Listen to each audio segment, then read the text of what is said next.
Assalamu alaikum to all of you. I hope you are great. Today we are going to discuss about the capacitors. In simple words, अगर हम capacitor को define करें तो हम ये कहते हैं कि कैपेसिटर एक ऐसी डिवाइस होती है जो कि स्टोर करती है इलेक्ट्रिकल एनर्जी को या फिर इलेक्ट्रिकल चार्ज को। अब देखें कि कैपेसिटर इलेक्ट्रिक चार्ज स्टोर करता है या इलेक्ट्रिक एनर्जी स्टोर करता है, इसका फ़ैसला हम टॉपिक के एंड पे करेंगे। बट हम जो है वो सिंपली जब डिफ़ाइन करते हैं तो हम यही कहते हैं capacitor is a two terminal device which is use to store electrical energy या फिर इलेक्ट्रिकल चार्ज। कैपेसिटर एक ऐसा डिवाइस होता है, टू टर्मिनल डिवाइस होता है जो कि क्या करता है, स्टोर करता है इलेक्ट्रिक एनर्जी को या फिर इलेक्ट्रिक चार्ज को। अब देखें, अगर इसकी हम अरेंजमेंट की बात करते हैं तो इसकी अरेंजमेंट बहुत ही आसान है कि हमने क्या करना है, हमने दो जो है वो मेटेलिक दो कंडक्टिंग प्लेट्स लेनी है, यानी कि ऐसी प्लेट्स जो कि कंडक्टर्स हों, और उन दो प्लेट्स को हमने सेपरेट कर देना है, डी डिस्टेंस पे रखना है, और इनके सेंटर में हमने जो है वो एक इंसुलेटर रख देना है। यानी कि साइड्स पे जो है वो क्या होंगे, कंडक्टर्स होंगे, और इनके इन बिटवीन क्या होगा, एक इंसुलेटर होगा।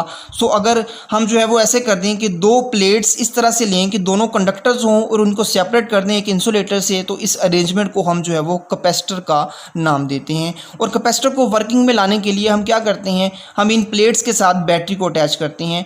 एक प्लेट को जो है वो पॉजिटिव टर्मिनल के साथ अटैच कर देते हैं और दूसरी प्लेट को हम जो है वो नेगेटिव टर्मिनल के साथ अटैच कर देते हैं।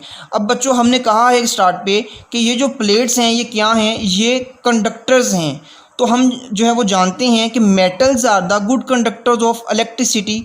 सो हम ये सपोज कर सकते हैं कि ये दो प्लेट्स क्या हैं, ये मेटल से बनी हुई हैं। अब आप जानते हैं कि जो मेटल्स होते हैं they have the equal amount of positive and negative charge. So ये जो प्लेट है इसमें जितना पॉजिटिव चार्ज है उतना ही नेगेटिव चार्ज है, और ये जो प्लेट है इसमें जितना पॉजिटिव चार्ज है उतना ही नेगेटिव चार्ज है। अब होगा ये कि जब हम एक प्लेट को पॉजिटिव के साथ अटैच करेंगे तो दूसरी को नेगेटिव के साथ अटैच करेंगे। ये जो पॉजिटिव टर्मिनल है ये क्या करेगा, बैटरी का जो पॉजिटिव टर्मिनल है ये क्या करेगा, ये इस प्लेट में मौजूद जितने भी नेगेटिव चार्जेस हैं जो कि इलेक्ट्रॉन्स की फॉर्म में हैं उनको ये अपनी तरफ अट्रैक्ट कर लेगा, और इनको अपनी तरफ अट्रैक्ट करके बैटरी के इस टर्मिनल के ऊपर डिपॉजिट कर देगा। ठीक है बच्चों, क्या करेगा, ये पॉजिटिव और नेगेटिव क्या करेंगे, एक दूसरे की तरफ अट्रैक्ट होंगे। ये नेगेटिव, ये पॉजिटिव टर्मिनल इनको जो है वो अट्रैक्ट करेगा, और ये जो है यहाँ से जाते हुए ये क्या करेंगे, बैटरी के इस टर्मिनल के ऊपर जो है वो क्या हो जाएंगे, सॉरी इस प्लेट के ऊपर जो है वो क्या हो जाएंगे, डिपॉजिट हो जाएंगे। यानी कि यहाँ से एक नेगेटिव चार्ज निकला और जो है वो क्या हो गया, यहाँ पर जाके डिपॉजिट हो गया। अब बच्चों गौर से समझें इस बात को कि जब यहाँ से एक नेगेटिव निकल गया तो इस प्लेट पे ऊपर क्या आ गया, एक जो है वो पॉजिटिव चार्ज आ गया। यहाँ पे एक नेगेटिव, यहाँ पे एक पॉजिटिव, तो यहाँ पे क्या हो जाएगा, यहाँ पे पॉजिटिव से नेगेटिव जो है वो एक इलेक्ट्रिक फील्ड डेवलप हो जाएगा। ठीक है जी। अब देखें बच्चों, अब अगेन क्या करे, अगेन जो है पॉजिटिव टर्मिनल क्या करेगा, ये एक और नेगेटिव चार्ज को अट्रैक्ट करेगा और जो है वो इसके ऊपर डिपॉजिट करवाएगा। बट यहाँ पे मामला थोड़ा सा डिफरेंस है। अब क्या होगा, पहले यहाँ पे कोई फील्ड नहीं था, अब यहाँ पे फील्ड डेवलप हो चुका है। अब अगर हमें नेगेटिव को जो है वो इसके ऊपर डिपॉजिट करवाना है तो हमें जो है वो वर्क करना पड़ेगा इस फॉर्म में against the electric field. Electric field की डायरेक्शन ये है, और वर्क हमें जो है वो डिपॉजिट इस फॉर्म में करवाना है, तो हमें जो है वो बाहर से फोर्स लगानी पड़ेगी, हमें इस पर वर्क करना पड़ेगा, तभी जाके ये नेगेटिव चार्ज जो है वो यहाँ पर डिपॉजिट होगा। तो जो इस पर हम वर्क करेंगे वो क्या होगा, वो एज अ इलेक्ट्रिक फील्ड इसकी फॉर्म में, इसकी इलेक्ट्रिक फील्ड में जो है वो क्या हो जाएगा, एज अ एनर्जी स्टोर हो जाएगा, as a electric potential energy. ठीक है बच्चों, फिर अगेन एक और नेगेटिव चार्ज आएगा तो वो भी क्या होगा, उसके लिए भी हमें क्या करना पड़ेगा, हमें जो है वो वर्क करना पड़ेगा अगेंस्ट द इलेक्ट्रिक फील्ड। यहाँ पे जो है वो इलेक्ट्रिक फील्ड डेवलप होता जाएगा, हमें जो है वो बाहर से वर्क करना पड़ेगा नेगेटिव चार्ज को डिपॉजिट करवाने के लिए। नेगेटिव चार्ज यहाँ पे डिपॉजिट होते जाएंगे और यहाँ पे जो है वो क्या होता जाएगा, पॉजिटिव चार्ज जो है वो आता जाएगा। जैसे जैसे यहाँ पे नेगेटिव निकलते रहेंगे तो यहाँ पे पॉजिटिव चार्ज आता जाएगा। तो बैटरी की एक जो कैपेसिटर की जो एक प्लेट है उस पर पॉजिटिव चार्ज आएगा, दूसरी प्लेट जो है वो नेगेटिवली चार्ज जो है वो हो जाएगी। तो अब होगा ये बच्चों कि ये चार्ज जो है वो तब तक मूव करते रहेंगे जब तक इन दोनों प्लेट्स का जो डिफरेंस है, पोटेंशियल डिफरेंस जो है वो इस बैटरी के पोटेंशियल डिफरेंस के इक्वल ना हो जाए, तब तक जो है वो यहाँ से चार्जेस जो है वो मूव करते रहेंगे इसके ऊपर। ठीक है बच्चों, यहाँ से हम ये कह सकते हैं कि जितना चार्ज इसके ऊपर डिपॉजिट होगा वो किस पे डिपेंड कर रहा है, वो डिपेंड कर रहा है बैटरी के पोटेंशियल डिफरेंस के ऊपर, के पोटेंशियल डिफरेंस कितना है। ठीक है, तो हम ये लिख सकते हैं that the charge is directly proportional to the potential difference between the battery.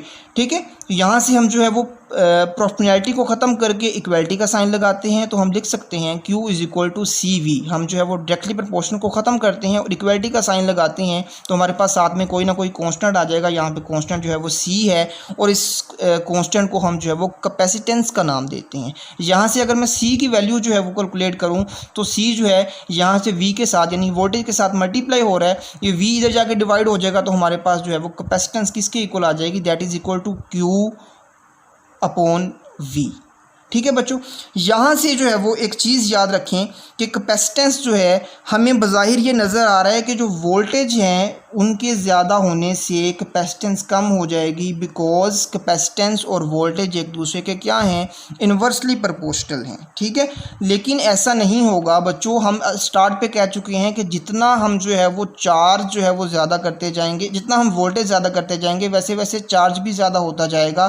सो अगर वोल्टेज ज़्यादा होंगे तो यहाँ पे जो है वो चार्ज भी ज़्यादा हो जाएगा, जितनी वोल्टेज की वैल्यू बढ़ेगी उतनी ही चार्ज की वैल्यू बढ़ेगी। कैपेसिटेंस जो है वो इनकी रेशो है, कैपेसिटेंस पे कोई फ़र्क नहीं पड़ेगा। मैं अगर एग्जांपल से आपको बताऊं तो फॉर एग्जांपल यहाँ पे हम ये कह देते हैं कि हमारे पास जो चार्ज है वो 2 कूलम है और हमारे पास जो वोल्टेज पोटेंशियल डिफरेंस है वो 3 वोल्ट है फॉर एग्जांपल।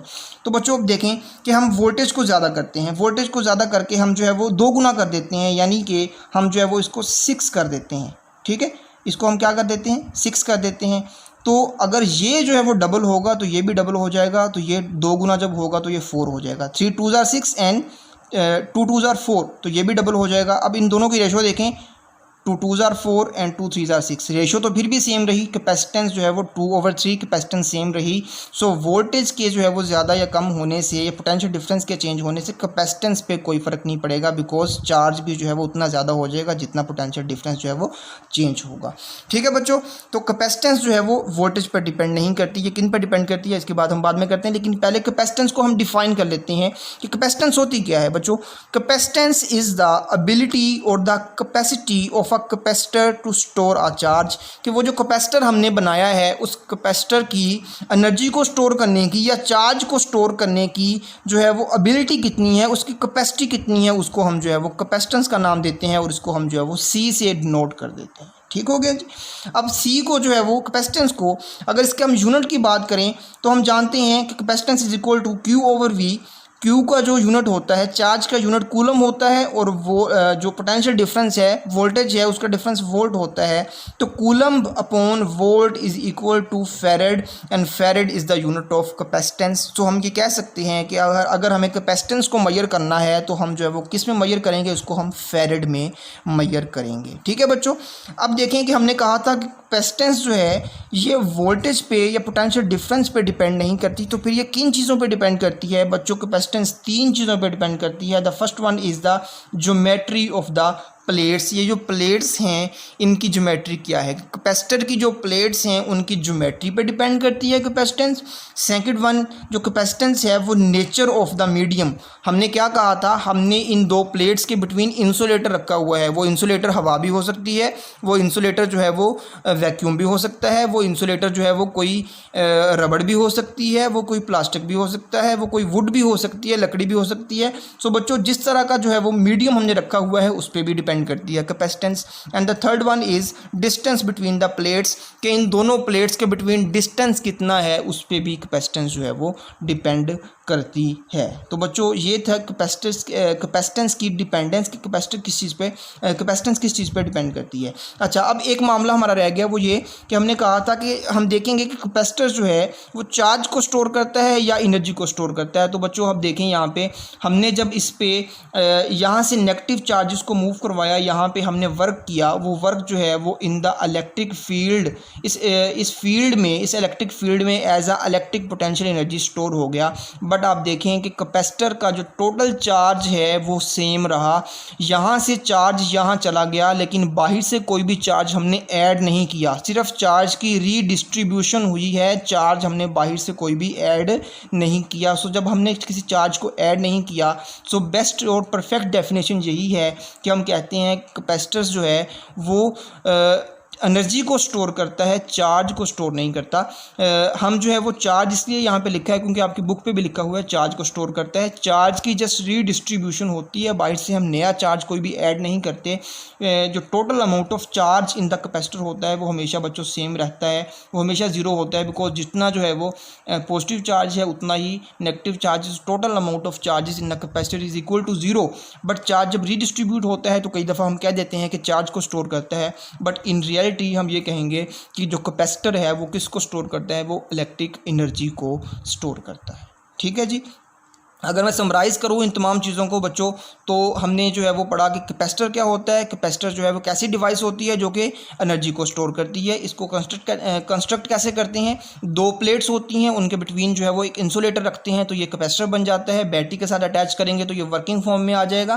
कैपेसिटेंस क्या होती है, ability to store a charge, इसको हम कैपेसिटेंस बोलते हैं। और कैपेसिटेंस तीन चीज़ों पे डिपेंड करती है, ये ज्योमेट्री ऑफ द प्लेट्स पे डिपेंड करती है, nature of the medium between the plates इस पे डिपेंड करती है, and the distance between the plates इस पे डिपेंड करती है। तो ये था हमारा topic capacitors. Thank you very much.